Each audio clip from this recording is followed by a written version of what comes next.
হজরত আদম আলাইহিসসালাম বিশ্ব ইতিহাসে প্রথম মানুষ ও প্রথম নবী হিসেবে আল্লাহ তাআলা হজরত আদম আলাইহিসসালামকে নিজ দুহাত দ্বারা সরাসরি সৃষ্টি করেন।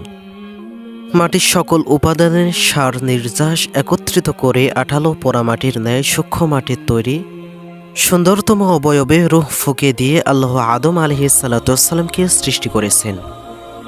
অতঃপর হজরত আদম আলাইহিসসালামের পাঁজর থেকে তার স্ত্রী হজরত হাওয়া আলাইহিসসালামকে সৃষ্টি করেন। আর এই কারণেই স্ত্রীর জাতি স্বভাবগতভাবেই পুরুষ জাতির অনুগামী এবং পরস্পরের প্রতি আকৃষ্ট। অতঃপর স্বামী স্ত্রীর মাধ্যমে যুগ যুগ ধরে একই নিয়মে মানব বংশ বৃদ্ধির ধারা অব্যাহত রয়েছে। কোরআনের বর্ণনা অনুযায়ী প্রথম দিন থেকে মানুষ পূর্ণ চেতনা এবং জ্ঞানসম্পন্ন সভ্য মানুষ হিসেবে যথারথ করেছে এবং আজও সেভাবে তা অবহিত রয়েছে। প্রথম মানুষ আদি পিতা হজরত আদম আলাইহিসসালামকে আল্লাহ সর্ববিষয়ে জ্ঞান ও যোগ্যতা দান করেন এবং বিশ্বে আল্লাহর খেলাফত পরিচালনার মর্যাদায় অভিষিক্ত করেন। সাথে সাথে সকল সৃষ্ট বস্তুকে করে দেন মানুষের অনুগত্য। আর সে কারণে জিন ফেরেশতা সবাইকে মানুষের মর্যাদার প্রতি সম্মান প্রদর্শনের জন্য আদমকে সেজদা করার আদেশ দেন। সবাই সেই সেজদা মেনে নিয়েছিল, কিন্তু ইবলিশ অহংকার বর্ষে সে নির্দেশ অমান্য করায় চিরকালের মতো অভিশপ্ত হয়ে যায়।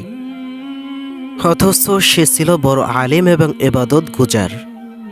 সে কারণ জিন জাতি হওয়া সত্ত্বেও সে ফেরেশতাদের সঙ্গে বসবাস করার অনুমতি পেয়েছিল এবং সে ছিল তাদের নেতা।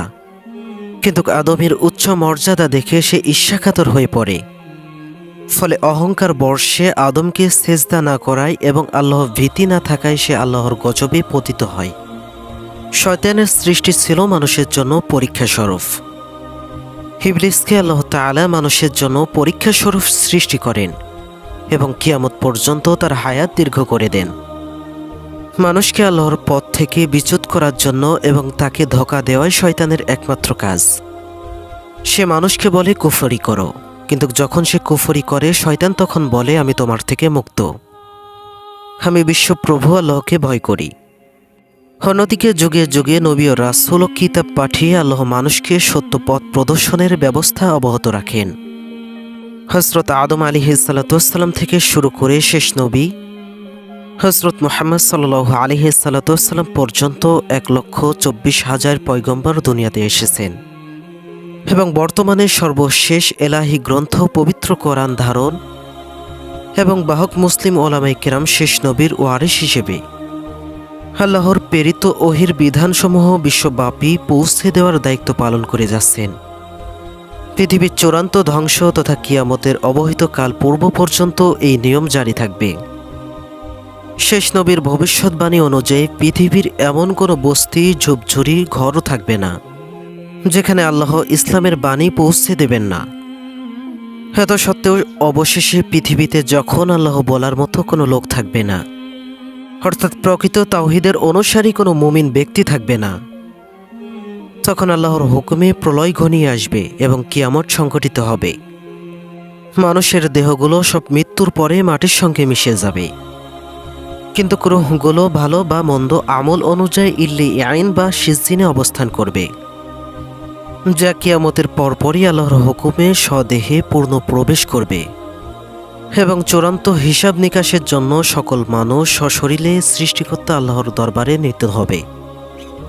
মানুষের ঠিকানা হলো 3টি: দারুদ দুনিয়া, অর্থাৎ যেখানে আমরা এখন বসবাস করছি; 2 নম্বরে দারুল বরজক, অর্থাৎ মৃত্যুর পরে কবরের জগৎ; 3 নম্বরে দারুল কারার, অর্থাৎ কিয়ামতের দিন শেষ বিচার শেষে জান্নাত বা জাহান্নামের চিরস্থায়ী ঠিকানা।